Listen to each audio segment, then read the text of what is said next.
Sveiki!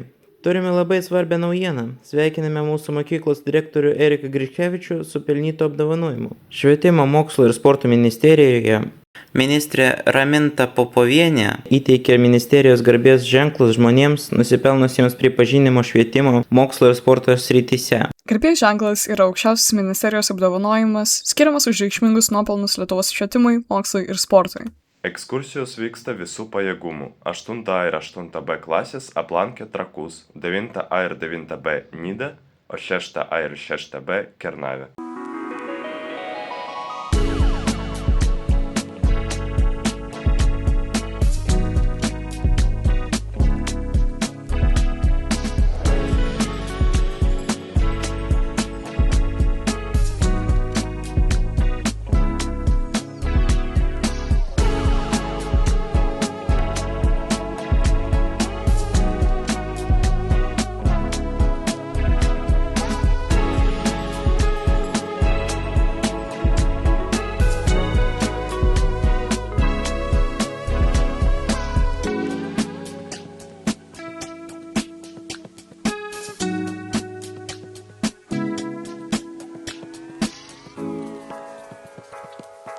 O dabar mūsų korespondento Kristupo reportažas. Jis kalbėjosi su pradinių klasių mokytoja Daiva Degutienė.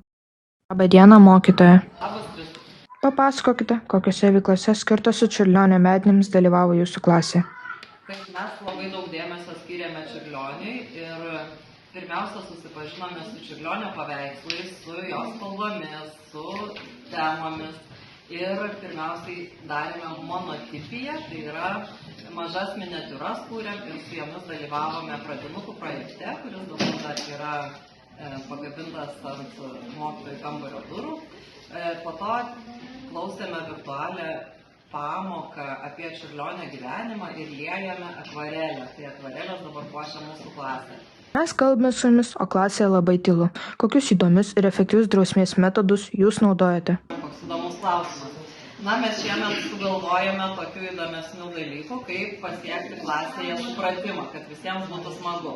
Štai mes, pasižiūrėk, turime tokį indą su geraisiais pukučiais. Rugsėjo 1 buvo pilnas indas blogųjų pukučių, bet dabar juos keičia gerieji. O gerieji pukučiai vaikams duodami tada, kai jie padaro gerą darbą, kuris yra skirtas visai klasiai. Keista, bet vaikai atėję į klasę pirmiausiai nukelia kėdes, neprašyti, nuvalo lentą, užrašo datą, padeda vienas kitam, ir taip tų pukučių indas štai vis didėja ir didėja. Bet kad būtų įdomiau, tai jie štai gauna ir mokytojo surprizą, ir kai bus pilnas indas pukučių, bus mokinių pasirinkta pramoga. Vieną prizą vaikai jau gavo, kai ėjome į banką, po ekskursijos mokytoja visus vaikus pavaišino spurgomis iš senosios spurginės.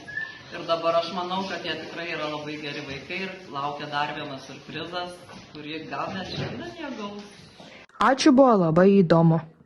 Dėkui, buvo įdomus klausimas. Penktadienį, spalio 31 dieną, visi ateiname su karnavaliniais kostiumais. Vyks geriausio kostiumų konkursas. Atrodo, kad tik vakar rugsėjo 1 atėjome į mokyklą, o jau kitą savaitę prasideda rudens atostogos. Linkime visiems gero poilsio. Kita naujienų laida – lapkričio 17 dieną. Žodis filialui. Sveiki, bibliotekos projektas Iš kokių mes pasakų įvyko spalio 14 dieną mūsų gimnazijoje, kurioje dalyvavo pradinių klasių mokiniai. Kviečiame visus pakeliauti į pasakų šalį. Tai gyvenimas smagu, tik labai sunki knyga, nors graži, bet neškis ją. Ką jūs norite, vaikai? Galima kaip būtų daiktai. Ačiū, ponas Karabasė, pinigus to jau užkasim.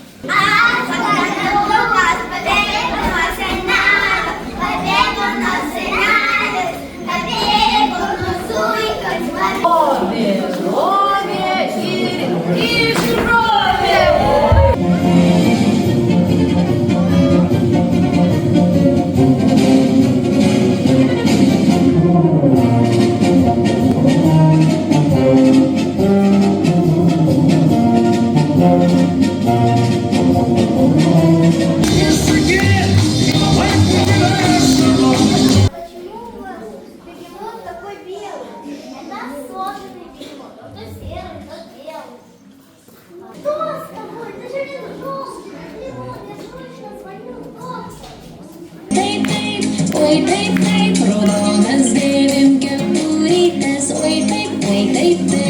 Tiktai droš. Ir iškrito karosė. O